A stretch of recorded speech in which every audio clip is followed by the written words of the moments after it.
Samahan niyo ako at magluluto tayo ng kinunot. So ihanda natin yung mga ricado. Siyempre yung pinaka-importante dyan, yung tilapia na kinunot natin. Merong gata at merong malunggay. So ano ba ang una? Siyempre ihanda ang mga ricado. So, meron tayong sibuyas, bawang, luya para pampawala ng langsa at ang sili. Sunod ipakuluan ng tilapia sa tubig at may tanglad para mawala yung langsa at maya-maya pag malambot na tatanggalin natin. Huwag kalimutin baliktarin para siguradong proportion ng pagkakang isda at patayin ang kalan pag sigurado ng malambot ang isda. Ayan, hanguin na natin at sigurado ako na malambot na ito at mamaya ay aalisin na natin siya o ididibaw. Mag-iwan muna tayo ng mga ricado. So meron tayong sibuyas, bawang, luya. Yung luya kasi yan ay pampawala ng langsa ng isda. Huwag kakalimutan syempre yung sili, pero sa pinakamasarap na pagkain ng Bicol ay ang kinunot. So, saan ba nanggaling ang kinunot? Actually mga padi, ang kinunot ay galing yan sa, sabi nila galing daw yan sa Sorsogon o Albay. Pero syempre kapag ikaw ay isang Bicolano, alam mo kung saan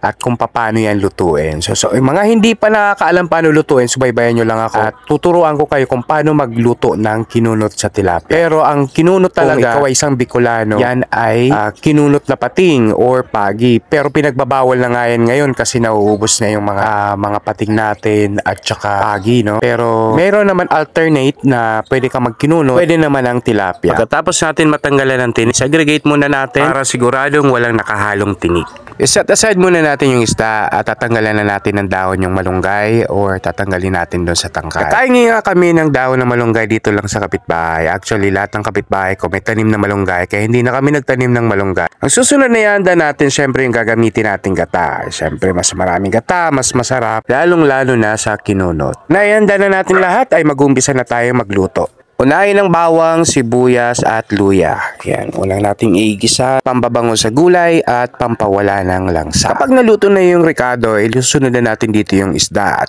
igigisa natin yung isda doon sa ricado. Wala talagang makakapalit sa original na kinunot, which is yung pating or pagi. Kasi kung mapapansin nyo dito, kita nyo medyo durog-durog na siya kasi nga tilapia siya. Although hindi naman natin siya na overcook, pero nga ang texture at component ng tilapia ay ang laman ay maliliit. Hindi tulad sa pating or sa pagi, ang laman niya ay malalapad. Igisa lang natin siya ng 3 to 5 minutes kasi yung isda naman ay luto na. Ilagay na natin yung gata sa isda. Ayan, binuhos ko na. Ito nga pala yung unang gata o unang piga. Hindi na ako nagdalawa kasi konti lang naman yung gugulayin natin. At yung pangalawang piga ay ilalagay ko yun doon sa kamoting kahoy para merienda mamaya. Lulutuin lang natin yung gata ng konti. Siguro mga 10 to 15 minutes kasi nga sabi ko sa inyo, luto na yung isda kanina pa. So yung gata naman ay kailangan lutuin lang natin ng konti. Hindi natin siya pamamantikain kasi nga isda ang ating niluluto. No? Hindi naman ito laing. So ayan, lagyan na natin siya ng mga ricado, lagyan ng asin, lagyan ng pampalasa at lagyan ng paminta. Maya-maya lalagyan na natin yung sili natin kapag medyo luto na yung gata. Hindi natin kailangan i-overcook yung isda kasi magdadry siya. Kaya pag nakita na natin na medyo luto na yung gata, ay susunod na natin yung paglagay ng ating dahon ng malunggay. Haluin lang natin siya ng konti at maya-maya mga 10 to 15 minutes ay luto na siya. Huwag din natin siya paubusan ng sabaw kasi pangit naman sa kinunot ang walang sabaw. Alam nyo sa Albay talagang malunggay ang nilalagay. Pero pag pumunta ka ng Naga, ang mga kinunot ay merong kangkong o tangkay ng kangkong. Diba magkakaiba?